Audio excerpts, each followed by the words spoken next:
We are back. Flint's News Talk 1470 WFNT. Dan Foley here. Sherman Bays talking with Dr. Marc Edwards from Virginia Tech. And we were talking about the situation, obviously, here with water in the city of Flint.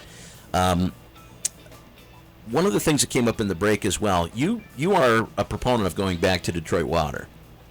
Well, Detroit Water is one solution. I've said that if you went back to Detroit Water, the problem would go away in about a month. But why is that?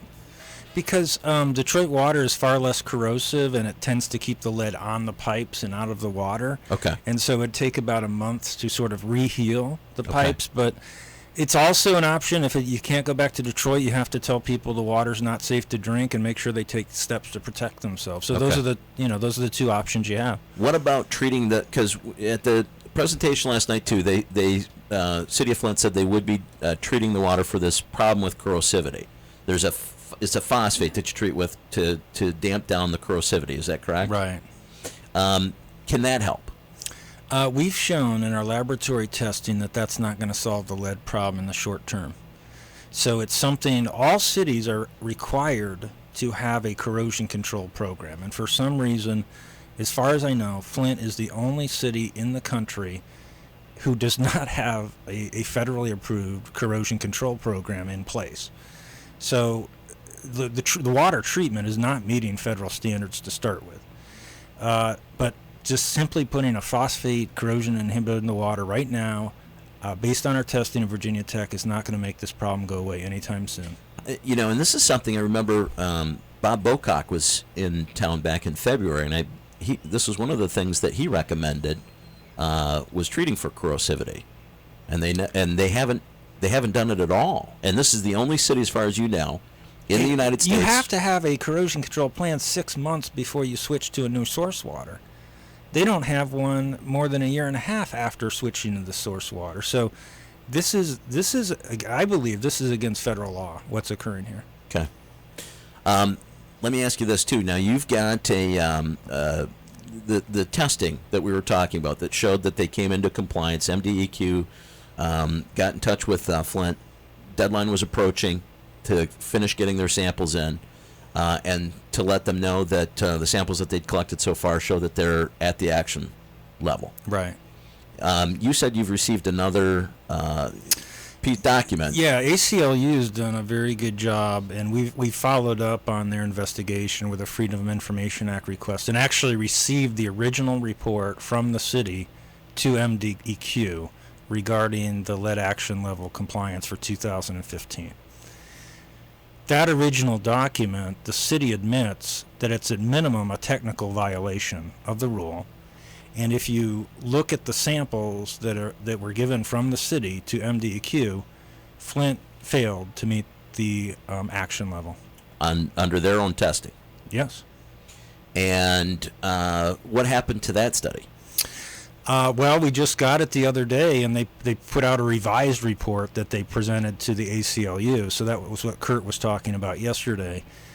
But, the bottom line is the sampling program as it was presented, it's just all smoke and mirrors. It's not following federal standards even from the start. You are supposed to have a list of homes that you sample every year. So by this point, you should have a pool of homes that have been sampled for 10, 12, 15 years. At best, they're just randomly collecting samples across the city and missing this lead problem. And at worst, they're picking homes that have a lower likelihood of finding lead. So, because they're supposed to, as you say, you go back to them again. And the first sampling they did, stage 1, they had 100 samples and it's a minor percentage of those homes that they retested. Is that correct? Yes, and I called the person that had the highest lead from 2014 because he was not resampled in 2015. Okay. And I said to him, you had high lead. How come they didn't resample your home? Because they must do it. It's the law. You must do this. They hadn't even told him he had high lead. From the first sample. That's breaking the law. Within 30 days of after finding someone has high lead, you have to send them a letter to alert them there's a potential problem with the water. He had no idea he had high lead. On top of that, he was not asked to resample in 2015. What's this gentleman's name? I won't share it with you. Okay. At this point. Okay. It's in the ACLU article, so you Okay. can read that online there. But so people that sampled for high lead, you're supposed to go back to those homes Right. because that's potentially indicating a risk. Right. And what they did is threw out the sample sites that had high lead and kept sites that had low lead. But here they are. They can't get enough samples. They only resampled 13 out of 100 homes. Yeah. And they're claiming they can't get enough samples. We could have found residents in Flint. We could have You did sampled find 1,000. residents. We could have sampled 1,000 homes in a month. I guarantee you. Right. And here they are. They're claiming they're having all kinds of trouble sampling 69 homes in 6 months. The 13 that were included in the resample, All low. all low. Yeah, they were below 5 parts per billion. If you're trying to, you're supposed to try to find if there's a lead problem in the city, not go and sample where you know you're not going to find the lead. It sounds like they This didn't- is not an option. This is what the rule specifies, okay? Yeah. You have to have these homes predetermined. You cannot throw out homes that as sample sites that have high lead. Have you talked to the MDEQ? No, I haven't. I sent them several questions early on, and they never responded to me. They have been responding to FOIA, the FOIA request, by the way. Okay. So, Have you talked with Howard Croft? in Flint? one time, very briefly, yes. Okay. Anybody else in the administration, City of Flint, that you've spoken with? I had a few email conversations with the mayor and the water treatment people. Okay.